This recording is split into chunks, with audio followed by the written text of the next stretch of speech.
Oh, okay. I All didn't know if right. we had set up something privately or not. No, I was just, I have the schedule posted on the wall, so I just dialed it. All right, gotcha. All right, so what I have in mind, so this course is just something that kind of popped into just from the experience of speaking to so many real estate agents. What they generally say when I ask them what are your goals, you know, what type of income are you hoping to make? Literally 9 times out of 10, they say $100,000, right? And I don't know if it just seems kind of that's the kind of the gut response. And one of the things that we obviously know is no matter what number you say, 30 grand or 100,000 or 400,000 or whatever it is, there is a plan that all you simply have to do is execute on the plan, and then you will hit those numbers. So because this was the number that just I got over and over and over again, I decided to kind of come up with almost like a curriculum. Somebody from my call is just calling me back from where I called this morning. Ah. I'll call her back. Okay. So one of the things, and this is applicable, these kind of steps, if you will, are applicable for you if you want to make 50 grand, and they're also applicable for you if you want to make $300,000 or even more. And the way that I kind of broke it up is I said that agents need to have, if you want a 6-figure income, you got to have 6-figure in a bunch of stuff. So the ones that I said were, you have to have a 6-figure mindset and goals. Okay. You have to have a 6-figure plan, standards, and habits. You have to have 6-figure time management. You have to have a 6-figure database. You have to have 6-figure communication standards or communication systems. You have to have 6-figure accountability. You need to have 6-figure health and routines. Particularly now, you need to have 6-figure expense management.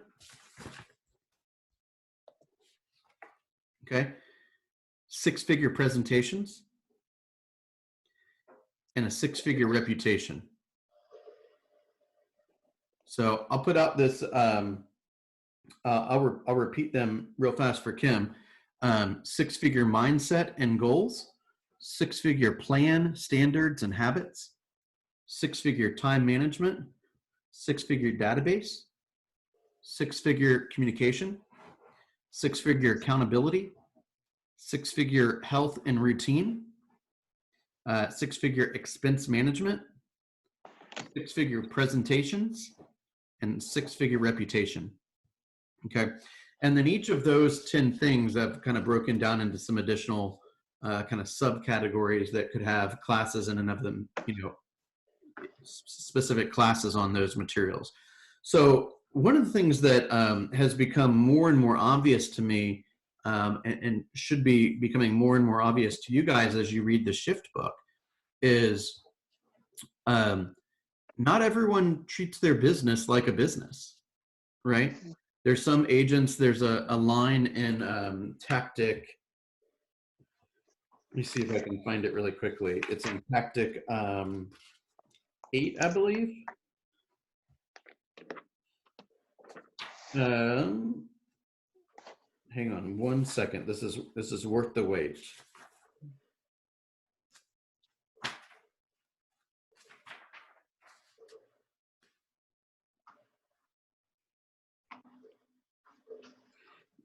For sellers in a shift, the need for an agent who has mastered the science, skill, and the art of pricing becomes critical. Okay. I thought I read that in 7. I'm halfway through 7, but there's something like that in Tactic 7. That is Tactic 7. I'm sorry. You're right. You're absolutely right. There's a line about cavalier agents, and we've kind of hinted at this. I'm looking for the exact phrase. We've kind of hinted at this when we talked about if you treat it like a hobby, it will pay you like a hobby. Remember when I said that? Yes. Mm-hmm. So a shift is going to very, very quickly identify the agents that take this thing seriously and those that do not take this thing seriously. Does that make sense? Yes. What I mean by this thing, quite frankly, is your business, right? Mhm. This is straight up the business. Are you taking your business seriously? Where is it? Hang on.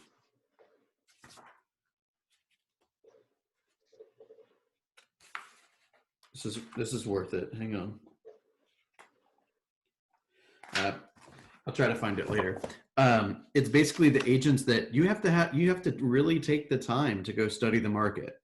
You really have to take the time. All right, we have Christy on. Christy is a guest today, so welcome her. We have Joycelyn and Kimberly here. Hopefully we'll get to see Christy's face in a moment. We have to take this business very, very seriously, especially in the likelihood of a shift, okay? Because we have to be professionals at identifying who the most motivated buyers and sellers are, right? How to speak to them, how to overcome their fears, right? In a shifted market where sometimes, actually a lot of times the agents don't even know what direction the market's headed or how quickly it's headed there. Certainly the consumer base is confused and scared and nervous, right? They don't know the value of their home. They don't know if it's going up or down. They don't know how quickly it's going up or down. They need help with pricing. They need help with managing. Do I buy first, sell first, buy first? They need a lot of help. And we can't just take this business with a cavalier attitude. We have to have time each day where we are dead set on saying, today, for this 20 minutes or whatever it is, I'm going to look at the hot sheets and I'm going to understand the marketplace and the areas that I intend to work as solidly as possible, right? And I have a question, Kim. You just said something about we have to know like what to say in a shifted market. Okay, so this morning I had a script because I'm dealing with renters, right? So the script I'm using, I don't know if I'm using the right one because today I got a lot of hang up. Okay. So go ahead. Let's try it. So it's the renter buyer script, and I feel like it's too long, and it doesn't. I printed it off of. I think I printed this out of your Google Scripts. Okay. So I just think it's too long, and people are just kind of like hang up before I even get through like the first paragraph. And I don't know if it's applicable now. Like, should I use another script because we're in the shift? There are shifts about buying that are geared around the shift, the shift pivot scripts that I've sent out. Oh, maybe I need to go. Okay, because I printed these and I didn't go. I should go to those. However, like those conversations could be quite simple, which are, do you have any real estate goals for this year that I might be able to help you with? That's better. Okay. Right. Because then they'll tell you, I'm going to renew my lease, or they'll say, oh, this place is too big or it's too small. And you can, even if they're not ready to buy, you can place them again. Or they'll say, yeah, I've got some questions around buying. You say, wonderful. Well, that's what I do. Right. So if you think it's wordy, does it work? Yeah, it probably does work. You just have to say it a lot of times. If you think it's wordy, then let's come up with something that is a little bit more straight to the point. Yeah. Straight to the point is, I'm working with a lot of, my team's working with a lot of sellers that are looking for buyers, and we're working with a lot of buyers that are looking for sellers. And I see that you had moved into a property in Roswell, and I just simply wanted to know, is there anything that I can do to help you right now, or do you have any real estate goals that I might be able to help you with? And they'll say, no, don't ever call me back. I hate realtors. Or they'll say, well, that's so nice that you reached out to me. What is your name again? Right? And that's when you can say, well, I've noticed that a lot of consumers are enjoying working with this consumer app that we have now, this new piece of technology, right? You can say, hey, I want to double check your email address and send you my email newsletter, or I can email you a link to download the app. I mean, you can use any of those carrots to get the information that you're missing, the contact information that you're missing. Okay. Let them do the majority of the talking, though. That's the point. Right. Okay. So in order, this kind of starts with the 6-figure mindset. So Christy, just real fast, I will kind of go down this list of the, and offline, I'll send you a copy of this so you can have it, so you don't have to take notes so quickly. But in order to have 10 steps towards 6 figures, the vast majority of the time that agents tell me what their goals are, they want to make $100,000. And so I'm putting together kind of a bit of a curriculum to show agents step by step what they need to do in order to achieve those numbers. Okay. And the concepts that I'm talking about are applicable if you desire to make less than 100 or if you desire to make more than 100. So it's a 6-figure mindset and goals, 6-figure plan, standards, and habits, 6-figure time management, 6-figure database, 6-figure communication systems, 6-figure accountability, 6-figure health and routine, 6-figure expense management, meaning profit and loss, right? We need to study where the money is coming into your world and where it's leaving your world, okay? 6-figure presentations, right? And 6-figure reputation. So I'm just going to spend a couple of minutes on each one so we can get some good overview, and then we can go into detail, even more detail in the future. I kind of want to start with presentations. So it's at the end. It's really important. I don't want to lose time on it. Presentations are really the heart of what we do, right? All of our lead generation efforts, all of our cold calling or sphere of influence calling, all of our marketing pieces, they're all designed to give us an opportunity to speak with a ready, willing, and able buyer or seller or prospective buyer or seller in an effort to book an appointment with them so you can present to them. That's essentially what we do, right? Because there's never been a closing in the history of the real estate world without an appointment. Does everyone agree with that? Yeah. So we got to have agreements. Yeah. Or we have to have, number one, appointments. Then we have to get them to agree to work with us exclusively. And then you have to court them throughout the entire sales process, and then they close. And then you better communicate with them so that they come back to you when they have a need. Okay, so presentations, you guys should have your presentation systems down packed, right? You should be so practiced with your buyer presentation that you like wake up in the middle of the night saying it to yourself, right? Same thing with the listing presentation, right? And everything, you can't just go in there and wing it, okay? There's almost 40,000 real estate agents in the city right now, and the average one of them sells 3 homes a year, okay? So let's just do some really quick math on that. If the average home in Metro Atlanta, let's just say I think it sells for around 270 or so, okay? In Roswell, it's closer to 370, but throughout Metro Atlanta, it's 270. So let's just say, for example, each commission, you get paid $8,000. Okay, so that's 3 times 8, that's 24 grand gross. You're going to pay your broker a third of that, let's just call it. So now you're down to 16. Then you're going to pay some office bills. So now you're probably down to about 15. Then you're going to pay for gas and supplies and lockbox and all that kind of stuff. So now you're probably down to about 12. And then you're going to pay taxes on that, which is going to wipe it down to about 8. So I'm just going to go out on a limb and say that all of you probably desired to make more than $8,000 when you picked this career, right? Yes. Okay. And if I were to tell you all you get to make this year by selling real estate, by the way, that's average. So half of the time that a consumer calls an agent over to their house or to interview them, they make less than that. Okay. If I were to tell each of you all you get to make this year from selling homes is 8 grand, are you going to just accept that? Or are you going to need to go find a different job in order to pay the rest of your obligations? Go find me another job. No, I'm not saying another job. I'm saying an additional job. Like you'll take I need a $8,000 from realtor. being a realtor, but you're going to have to go do something additional, right? Yes. So that's Sure. going to require time, right? And unfortunately, the time is going to be time that you are spending away from helping people buy and sell homes, Right.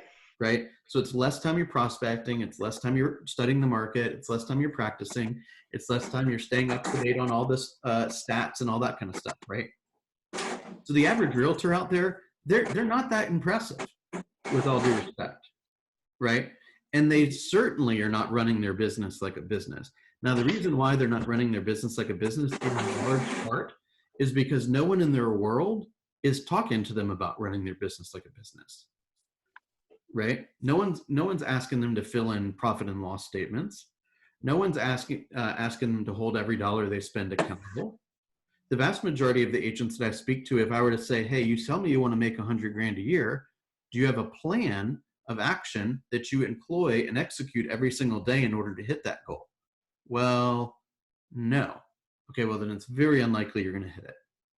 And even if they lie to me and say yes, then I say, okay, well, how many appointments do you need this year in order for you to hit that goal? And that's when they're really clueless. Make sense? Right. So not only do you have to think that it's possible, right? Have the appropriate mindset, stay positive, be thinking, if it's reminding yourself every day what you're grateful for and how you're going to spend your time and why you want what you want, right?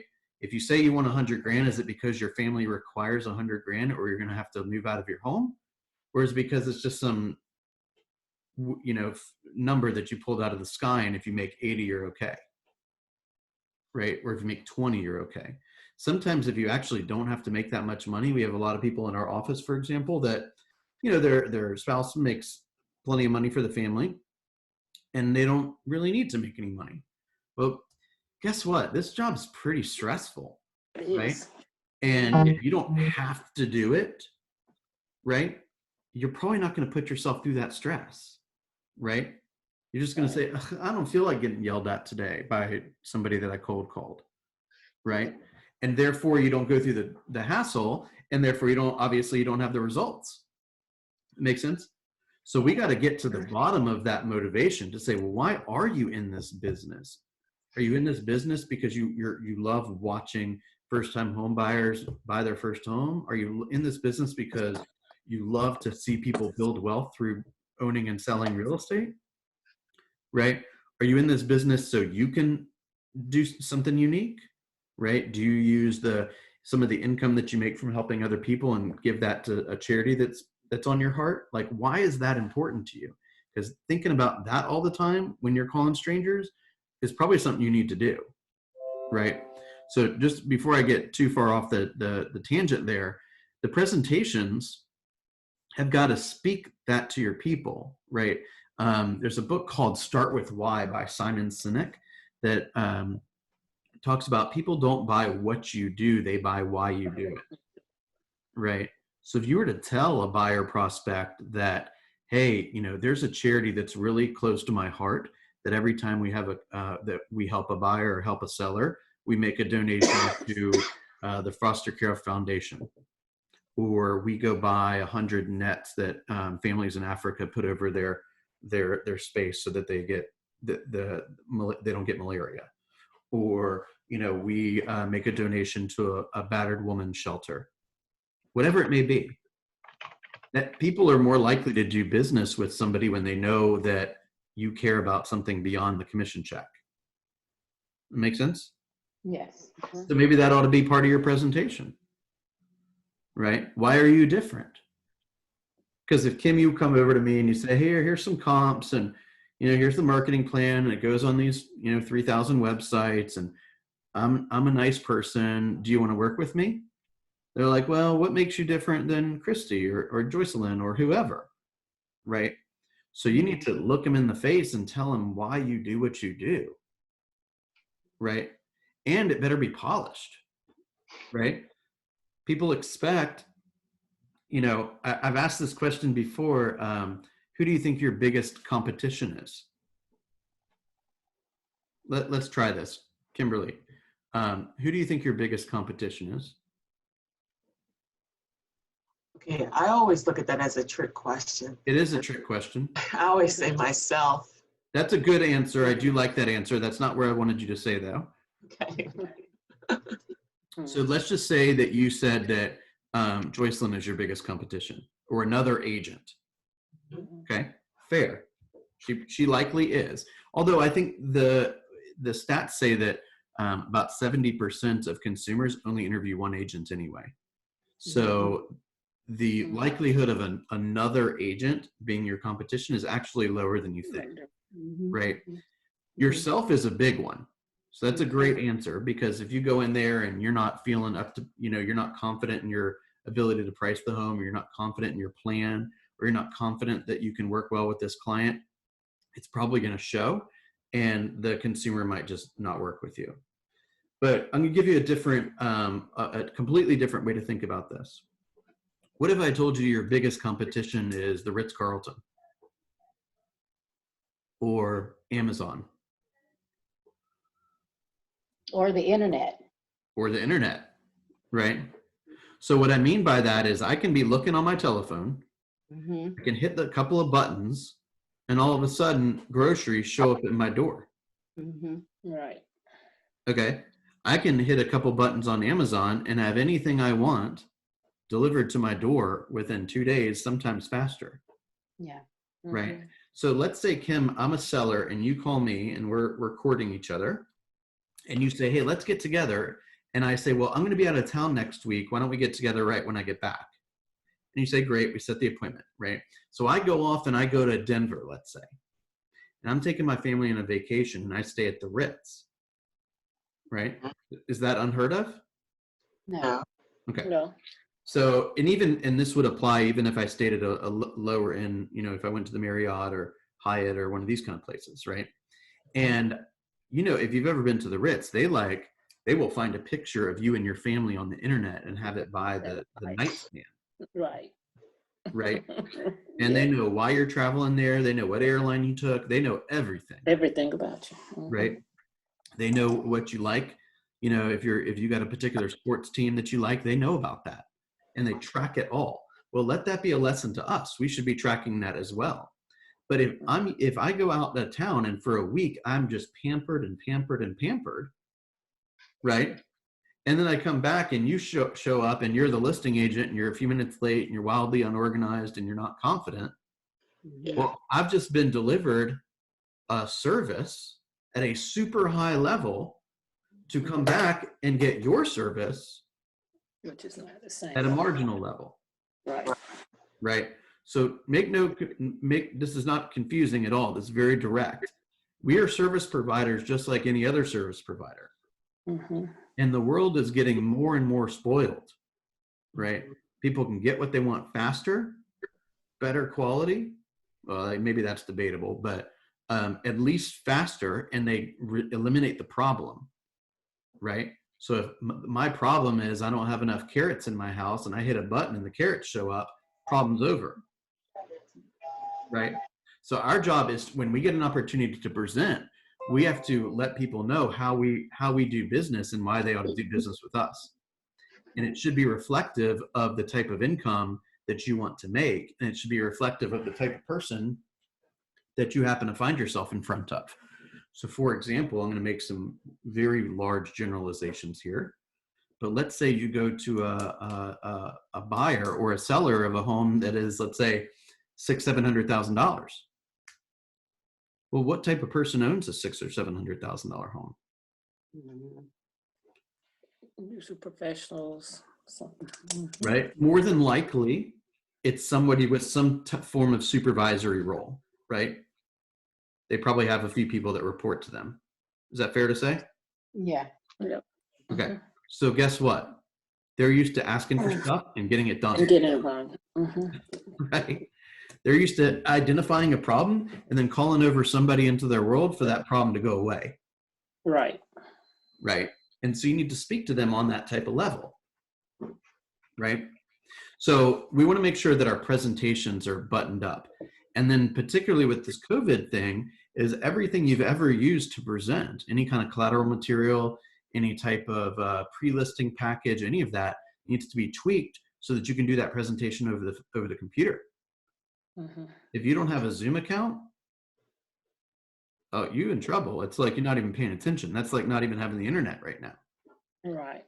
right? You got to get yourself a Zoom account. It's so interesting because I belong to a Toastmasters group and they are struggling with the whole use of Zoom. So they're actually doing a lot of classes on how to hold these virtual learning things now through Toastmasters. And it's so funny because it comes so easy for us, for me now, because we do this all the time.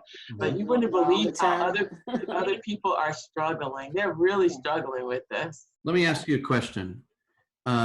Let's just assume there's a CPA in your Toastmasters class, and you see that that person is struggling with technology publicly. Yes. Is that somebody that you want to give your business to? Well, does that mean they're not a good CPA because they're struggling with the Zoom? I didn't say that. I just said, is that somebody that you want to give your business to? I'm going to hesitate. If you ask me, That's going to be the person I'm going to call and help them to train on Zoom so they can refer their clients. privately. Privately. Right. Right. Right. I'm going to I'm gonna bring in call them my after 8-year-old this. daughter who already 7-year-old daughter who already knows how to use Zoom. And I'm going to say, hey, Miriam, I'm about to make a fool out of myself and probably lose some business if I can't figure this out, because in 5 minutes I'm going to be in front of the world. So me just privately, can you show me how to do this? Right. We're on Right. stage right now. Right. Right. Right. So if that guy, that's where it comes down to reputation, 6-figure reputation. If you're a CPA, I expect you to use the technology of the day, period. Right. If I you get use the technology of the day, I expect you to hire somebody to show you how to do it, and then you'll know how to do it. Absolutely. Okay. Because if I'm making 6 figures, you better be making 6 figures. Right. Right. And I want you to know every line of everything in the tax code or you're fired. I'm serious. How many CPAs we got right now? Thousands. right. I got a short tolerance for you. Right? I told you this story probably a couple times.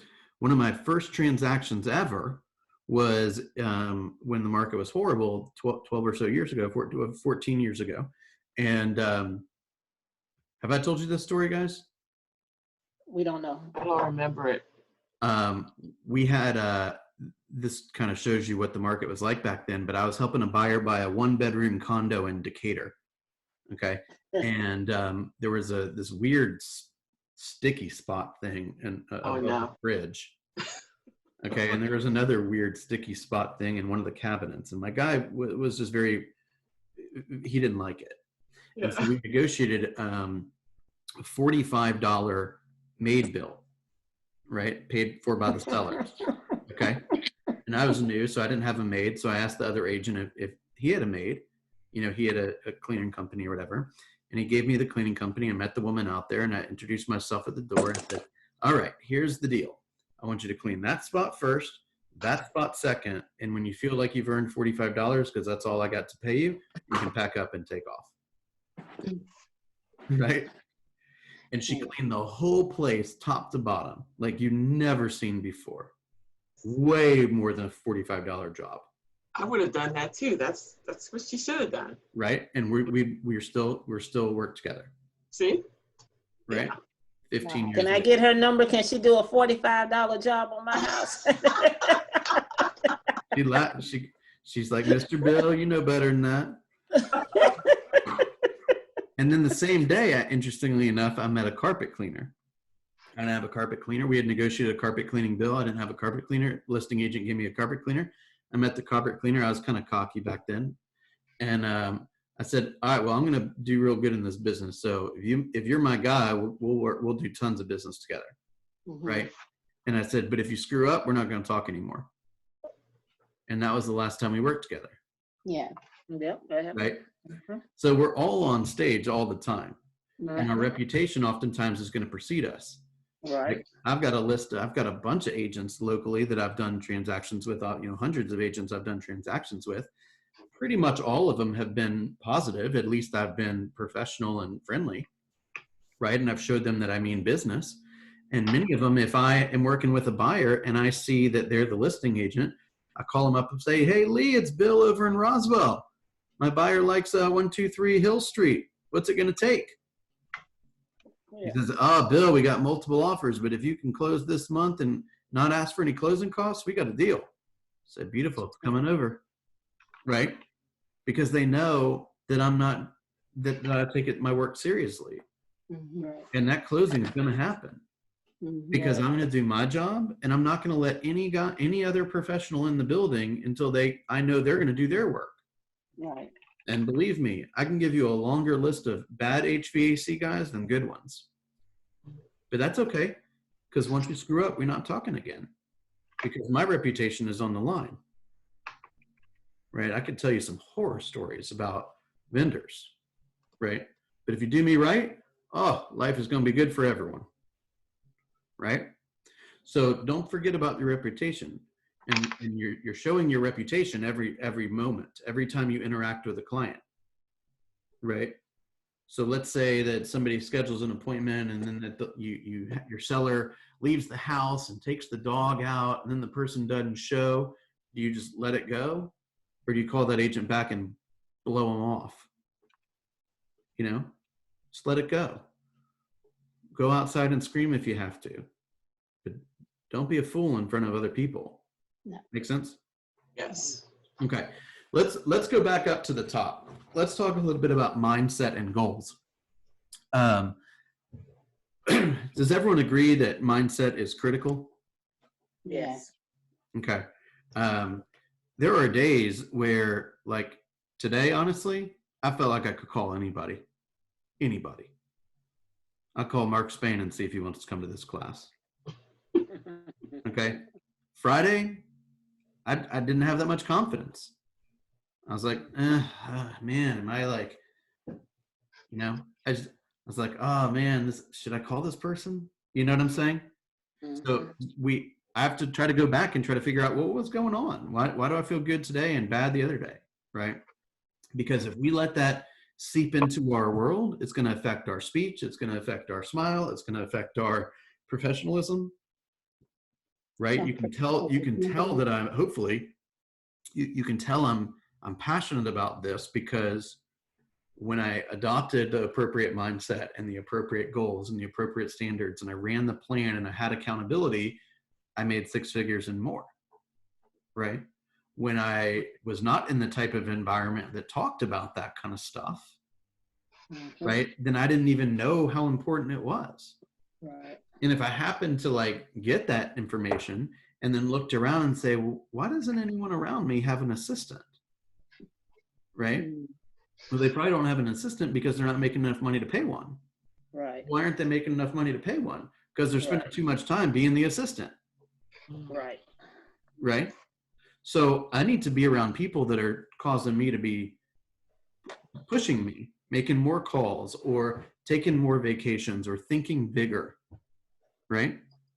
It's not all about money, but Right. not everyone's going to last.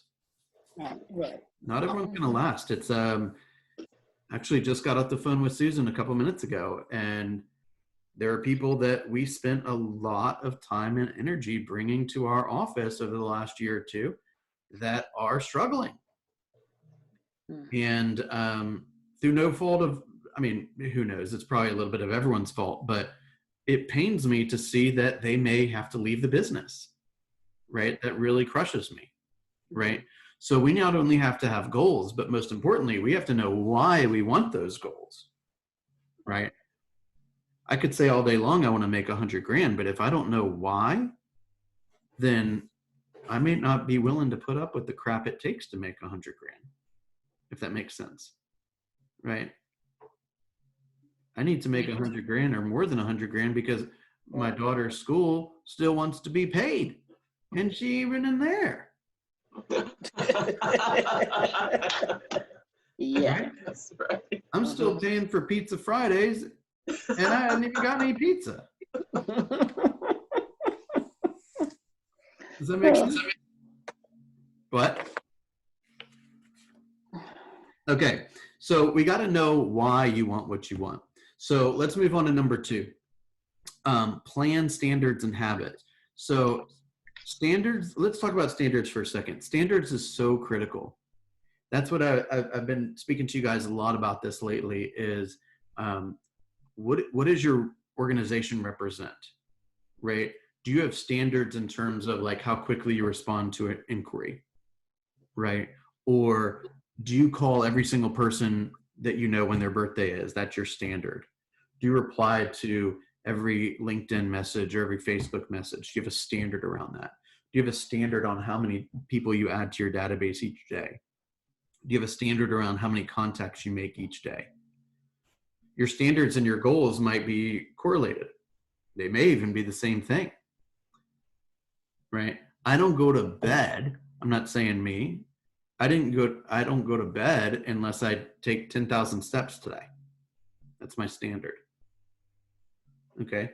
And 2 or 3 years ago, I got a cool little Fitbit, and I said I was very proud of myself because there was only one day throughout the whole year that I did not walk 10,000 steps. And I was so sick. Okay. And there were many days where I sat next, my wife was laying in bed, and I got out of bed and jogged right next to my bed so that I could hit that 10,000 steps. And then I went back in bed and went to bed. Right. So what are the standards in your business? Right. Do I lead generate every single day, no matter what? Right. Do I call my sellers every Friday and tell them who looked at the home over the week? What are the standards? What are the non-negotiables? Make sense? And standards more than likely are going to need systems. Right. So we talk a little bit about that when we talk about accountability and habits. Right. So if I put somebody in a rental, what are they going to be in the future? Most likely they're going to be another client. They're either going to rent again or they're going to buy again. Well, when would be a good time to talk to them? Right. A couple months before, well, throughout the time really, but certainly a couple of months before their lease ends. Right. Well, how do I keep track of all that? Do I have a list that I can go to of every renter that I've ever placed with the date that their lease expires? And a tickler in my database to call them if their lease expires in August. I have a tickler to call them in May. Right? Do I? When do I call them? When do I text them? When do I drop a $5 Starbucks card in the mail? Right? How do I know I'm thinking about them? How do they know I'm thinking about them? What's the standard? So not only do you have to have a standard, but then you better identify a system that is going to make sure that that standard gets executed without fail. Make sense? Yes. That's also a checklist, right? You get a new listing, now you got 50 new jobs. Have you identified every single one of those jobs? Right? I got to put it into the MLS. I got to put it into the FMLS. I got to add the disclosure statements. I got to go to KWLS and put it there. I got to do a social media thing. I got to make a virtual tour. I got to blah, blah, blah, blah, blah, blah, blah. Have I put it everywhere? If not, well, number one, you're going to be doing that job forever and most likely will let things slip through the cracks. And number two is you're going to have to identify a system so it at some point in the future hopefully is not your job anymore. Right? And when the assistant walks in the door, you say, hey, I just got a new listing. Here's a 50-point checklist. Let me know if you got any questions. Right? Step 1 is this, 2 is this, 3 is this. Run down the list. Right? Time management. Now you got a bunch of stuff you got to do. When is that going to happen? Right? Have you blocked off time in your schedule, not only for lead generation, but lead follow-up? Have you blocked time in your schedule to take time off, to vacation? Have you blocked time in the schedule for lunch, right? Or any type of commitment that's important to you? Do you want to pick up your kids from school? Do you want to take Friday off early? Do you want to not work Sundays? Do you not want to work Saturdays? What are the standard? That's a good example. I haven't worked a Saturday in probably close to 10 years, right? Why? Because number one, that's my family day. And number two is you don't have to, right? If you create the appropriate boundaries around the quality of life that you're looking to seek, that you're looking to have, and then you do all the things that got to get done outside of that time, then congratulations, right? I've earned that day off. Make sense? Okay. So everything, that's why we use the tools of the economic model, so we know how many appointments we need and what we have to, how many contacts we need every day and all that.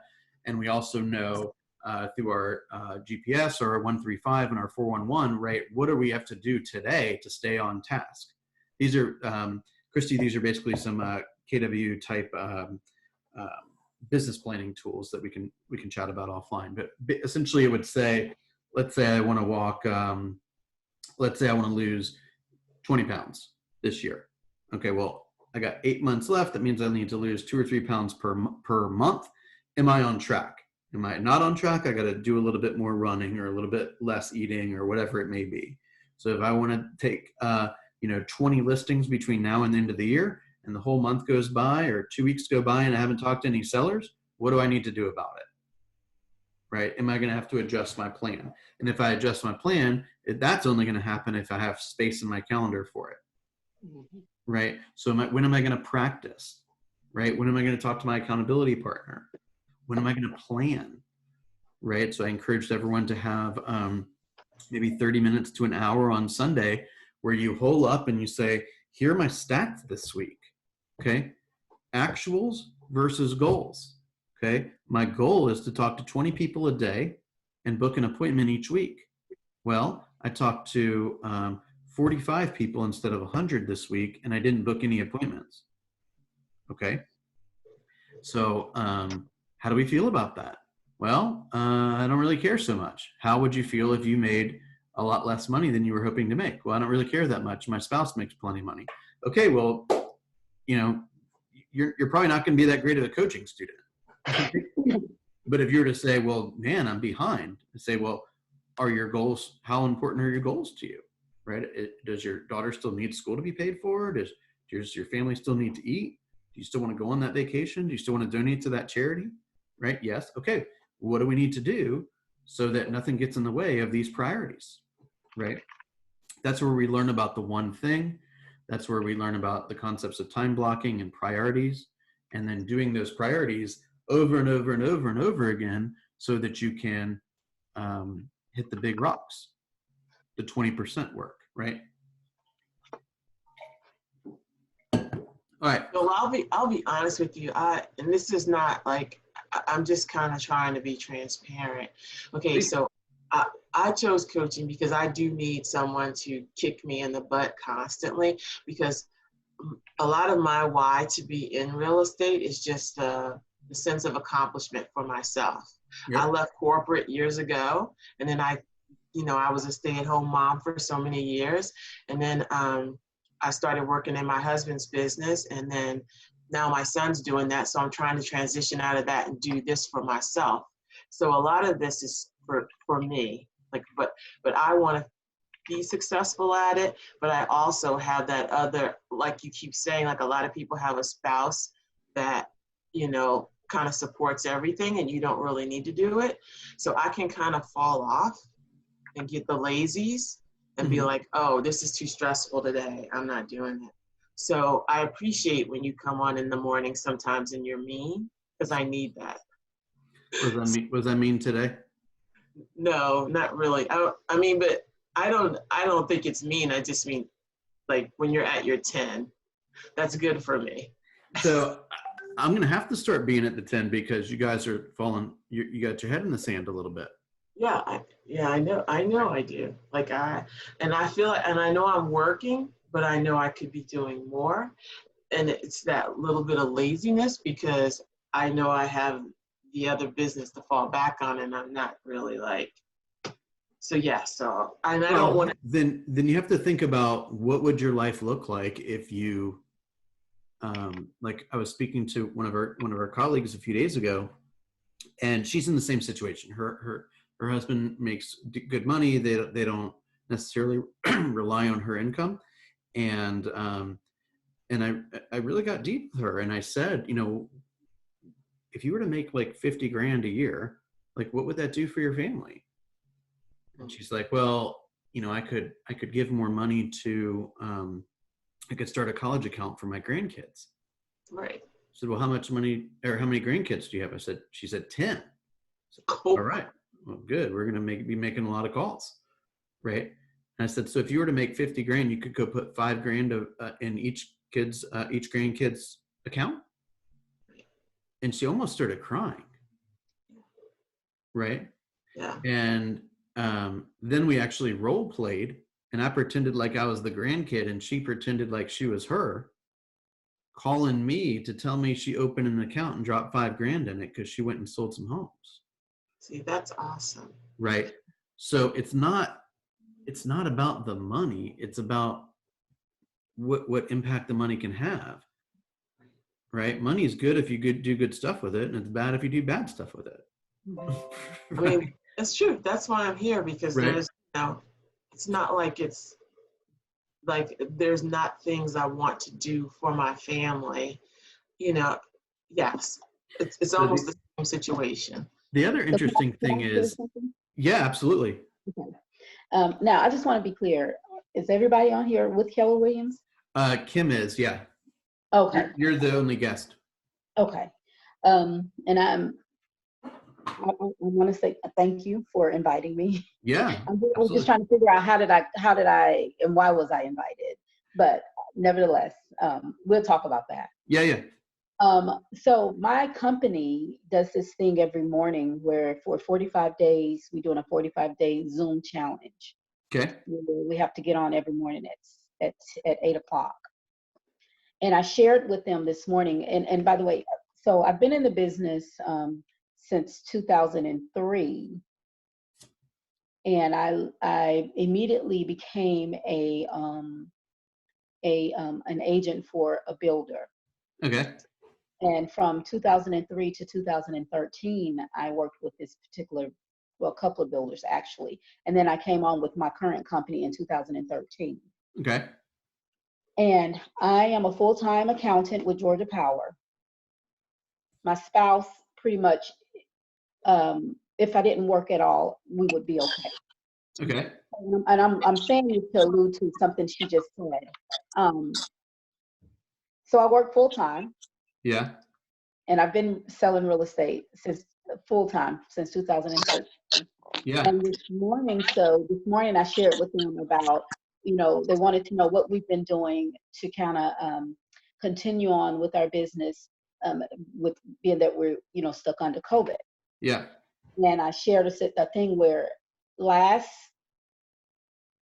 Wednesday, I decided to go back and send out a text message to every client that I've worked with in the past since 2013. Nice. And I did all of that on last Wednesday. Okay. On Friday, I got 3 buyers signed with an exclusive, Yeah. all on the same day. And one of the buyers actually came from a young lady who I just worked with her and her husband last year, and it was his sister-in-law. Yeah. Her sister-in-law.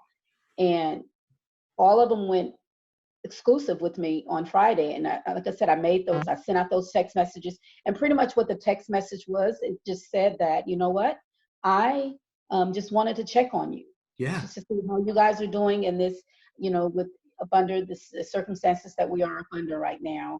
And if you have any questions or concern regarding real estate, please reach out and talk with me. Mm-hmm. And that really prompted me to look at my business a little, different, to be honest with you. One thing for sure, what I look at is about COVID is it's put me in a position to really have to take time back then that I work full time. Right. So all of my business has been, from real estate perspective, has been from a part-time basis. Mm-hmm. And I would say I've been averaged. I've been about 4 to 6 a year. And it's only because I'm part-time. And I know if I wasn't part-time, it would be way more than that because of the way how I am about my business. Right.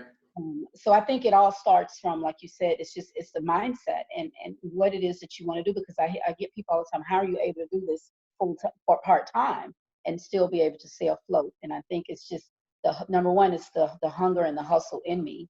Yeah. But you got to be creative, and I've had to master, the creative side, because I do work full time, and my company, my business, well, my employment, it doesn't allow me that time. I mean, I'm at work at 7 and I don't get off to 4 o'clock, and from 4 to 6, when I pick up my kids, I'm doing homework, I get them ready for bed by 6:30, 7 o'clock, and then from there I'm in my office Yeah.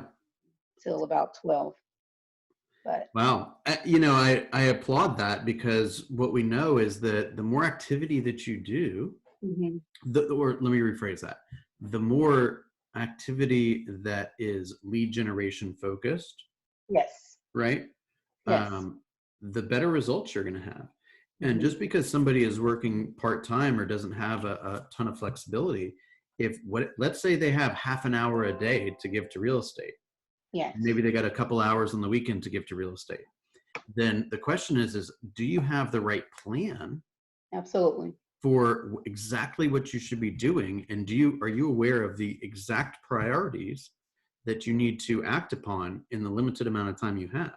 Because absolutely. we've all been to the office, no matter what company we were at, and watched people fiddle around with some website that no one in the world knows exists but them, and that they call that work. Yeah. And because they did it for 8 hours, they feel like they can claim that they're full time. Well, the fact of the matter is you're not doing the right stuff. Right. Right? You didn't have any people in the pipeline when you came to work, and you still don't. Right. Right? So exactly what did you do? Right? And we have to get in the habit. Gary Keller talks about getting comfortable with the monotony of success. Right? Success is coming in every day, and whatever time you have allotted to give to your work, do the most important things, and that's that. Right? Yeah. When LeBron James, he's got a game at 8 o'clock, when do you think he shows up to the stadium? Right. He's probably there at 8 in the morning, and they're working on his body. He's training, he's watching film, he's practicing his shots, he's working through his dribble patterns, he's working through his footwork patterns. He's got probably five different coaches, if not more. Right? And so he doesn't just show up at 8 o'clock and take off and get dressed and show up, right? No, he's in there all day long perfecting his work. Right. Right? So that's what we should be doing. And the trouble is that if you've heard of the 80-20 rule, 20% of the agents will make 80% of the income, and 80% of the agents will make 20% of the income. If I were to do the math, it's probably more like the 95-5 rule in real estate. 5% of the agents make 95% of the money, and 95% of the agents are struggling. Right?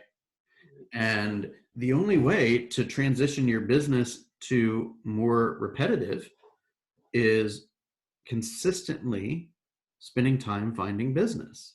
There's no other way to do it, because a lot of times, how they say this is our income here. That's because when our income is down, we say, oh, we better go make some phone calls. Then we create enough business for it to be on its way up. Then as it's on its way up and it's at its peak, you got no time, supposedly, you got no time to go build your pipeline for next time around. Then all those deals close and you got money in the bank, but you got no pipeline. So you look up and you say, oh my gosh, I need to find some business. Then you get back on the phone again. And so, yeah, our business and our income goes just like this. The only way your income and your businesses are going to be in a high trajectory is if your lead generation looks like that. Right? Imagine if you did that every single day. Right? Imagine if you sent out a message to, when I was doing a lot of recruiting for Keller Williams, I was talking to a lot of people that had just passed their real estate exam. There's like 30 something people, not with COVID, but there's like 30 something people that pass their exam every day in the state of Georgia. Right? My assistant was texting them. I was calling them. We were Googling them. I mean, it was like a full court, aggressive, jumping all over you. Because if you go to a bad company, you're going to have no success. If you're at Keller Williams, right, different story. So I feel passionate about that. My life has been affected by my affiliation with Keller Williams. I want to share that story. So that was the goal. But it's a numbers game. right? If you texted, let's say you texted 4 people and one of them replied, you're like, I don't know if this whole thing works. But if you text 125 reply, you're like, man, I ought to do this every day, right? We had forced lead generation today, essentially forced, right? And what happened was, instead of me going and, helping my kid get cereal or something like that, I actually sat there with y'all and generated leads, and I booked 3 appointments, right? So, so I appreciate Christy, you sharing that. I think that's fantastic. What is the rest of the challenge? Is that you're supposed to do some type of activity like that every day? No. It was more, that wasn't part of the challenge. That was something that I did on my own. And I got the results that I got from them. So yeah, that's not part of the challenge, is to be able to make yourself accountable and available for the next 45 days for the Zoom conferences that we have. Like the morning huddle, basically? Basically. Mm-hmm. Got it. Yeah, it's part of the first part of success is showing up. Yeah. Right. But what's most important is you can show up every day and fiddle around on the computer, or you can show up every day and know exactly what you're supposed to do that day, and exactly who you're supposed to call, and exactly what you're supposed to say to them, and be ready to go with your virtual presentation so you can come out of this situation ahead. Right. Absolutely. Right. One thing I really want to make sure that you guys hear is that of the thousands and thousands of people that I've spoken to, from brand new agents to experienced agents at a variety of companies, they pretty much all got into the business for the exact same reason. And that is to have a better quality of life. Okay. And better quality of life generally manifests itself in a couple different ways: more time, more money, more flexibility, and probably the biggest of all is more control. Right. And if we're going to have control over our income, we absolutely have to have control over our lead flow. You can't rely on a broker or a website for leads. You're going to have the acumen and the time and the capacity to go out and hunt those leads down. Right. And as you are building your business, yes, there may be late nights and there may be early mornings, but it's all designed to give you the highest quality of life possible. We say God, family, and then business in that order. Okay.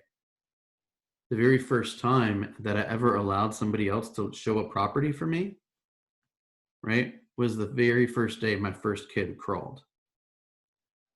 Okay. So this is not about slinging homes 24/7. I really don't think we were put on the earth for that. Right. Our job is to take this wonderful thing we have called a real estate license and go use it to create an opportunity to fund our life, right? And to impact others that we give an opportunity to, right? I've given an opportunity to, you guys know Pam, obviously, Pam and I have been working together for eight or so years, a little over 8 years. She showed a lot of property. She's helped a lot of my buyers, a lot of my sellers, and we've helped each other. I've helped her. She's helped me. It's been a wonderful relationship. I've been with my assistant for over 4 years, right? I'm making an impact on her world, and believe me, she's making an impact on my world. She's in the Philippines. There was a typhoon that went through the Philippines like maybe 6 or 7 months ago. Flattened her whole house. She got no roof, like literally no house. Literally. Okay. And I'm sending her a few $1,000s so she can, build a new house. Right. I'm supporting her and her 3 kids and her husband, essentially. Right. If I didn't make enough money to pull that off, then I couldn't give her what she deserves. Does that make sense? Mm-hmm. So money is only good if you do good stuff with it, and it's only bad if you do bad stuff with it. Make sense? And I just want to touch on one more idea here. Is it's accountability. right? So is there any type of, does anyone, like coaching is what accountability is, right? Coaching is telling you what you don't want to hear so you can get what you want, right? So for example, if they've got all these Zoom calls and people aren't showing up, what happens, right? Or if they're showing up and they're not reporting their numbers, or their numbers aren't that impressive, what happens, right? If my goal as the coach and as a leader is basically to say, what is your goal, right? Why is that important to you? And let me show you the plan, right? So if you want to make this amount of money, or you want to help this number of families, here's what we need to do every single day. And to give you all the tools and resources and technology and the coaching so you can be better at your presentations. You can have a more amount of, you can have a better acumen of the market. You can know what to say, when to say it. You can be sharper with your presentations. You can be much, much more confident. And then so you can have a better shot at hitting those goals, not to keep you away from your family for longer. It's actually the exact opposite, right? We all have to work, right? So when we're working, we're all in working. And when we're not working, we're all out, right? And that's the goal. So you got to have accountability in your world. The reason why a lot of us underperform, quite frankly, is because we don't have enough accountability. If I said I want to lose 20 pounds before the end of the year, and I weighed myself once every 3 months versus weighing myself once every month versus weighing myself every week versus weighing myself once a day, which would give me the best shot at losing the weight? Every day. That's right. So do you have somebody in your world who knows your goals very, very clearly and is willing to tell you when you're off track? And are you coachable enough to acknowledge that? Right? Have you gone deep with somebody to say, look, I don't, there's something that I don't eat dinner with my family every night. And that's really important to me. So starting tonight, I want to eat dinner with my family. No excuses, right? Rachel, I want you to know that. And every day I want you to ask me if I had dinner with my family.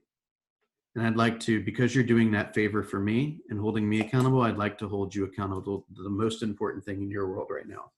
Can we agree to do that for each other? Right? Do you have anyone in your world that's willing to do that for you? Right? What happens if nothing changes? Right? What happens if you wanted to sell 20 homes, but you only sold 4? First of all, you probably feel like crap. Like you're not teaching your brain to be positive, right? All right. And then one last thing is expense management. It's, for example, let's say that you own a bakery, okay? And in the bakery, you have flour and eggs and salt and sugar and blueberries and strawberries and all that. And in order to have all that stuff, all the supplies, in order to make all the goods, you got to know how much stuff you're selling and how much it costs and how to buy it in bulk and how much. You don't want to buy too little, you don't want to buy too much, right? So you got to study your numbers. How many contacts do I have to have in order to book an appointment? How many appointments do I have to have in order to have somebody agree to work with me exclusively? How many homes have to go under contract for a certain number to close? If I were to ask you those stats for your business, could you tell me? Right? If I were to go up to a baker, somebody that owned a bakery, and I said, how much do you pay for eggs? You better believe they could tell me, right? What if they couldn't tell me? I don't, their businesses doesn't have as good of a chance of succeeding. Is that fair to say? Yeah. So that's why I hit you guys so hard with the tracking, right? Because that's the goal, right? If you're not on track, let's get you tracking. This is your life, man. You can have an awesome business or you can have a mediocre one. Which one do you prefer? Right? The people that sell a bunch of homes, they're not the smartest people out there. They just do the right stuff more than you. It's that simple. They're just making more calls and going on more appointments. They're not any smarter, right? If you guys were on the call today at 11, somebody asked Jenny what tech system she used. I absolutely loved her answer. That was one of the best answers I've ever heard somebody say. Did you hear what she said? She have no idea. It's not in my 20%. I'll have somebody else tell you, right? She doesn't have to know everything. She just has to know what makes her succeed in her world. Does that make sense? Right. Beautiful. Okay, well, I want to thank you guys. This was kind of I've taught a lot of this material before, but not in this format. So I really appreciate you listening. I hope it was beneficial, and we'll continue to go into more and more detail in the future on it. At 2 o'clock, obviously everyone is more than happy to stay.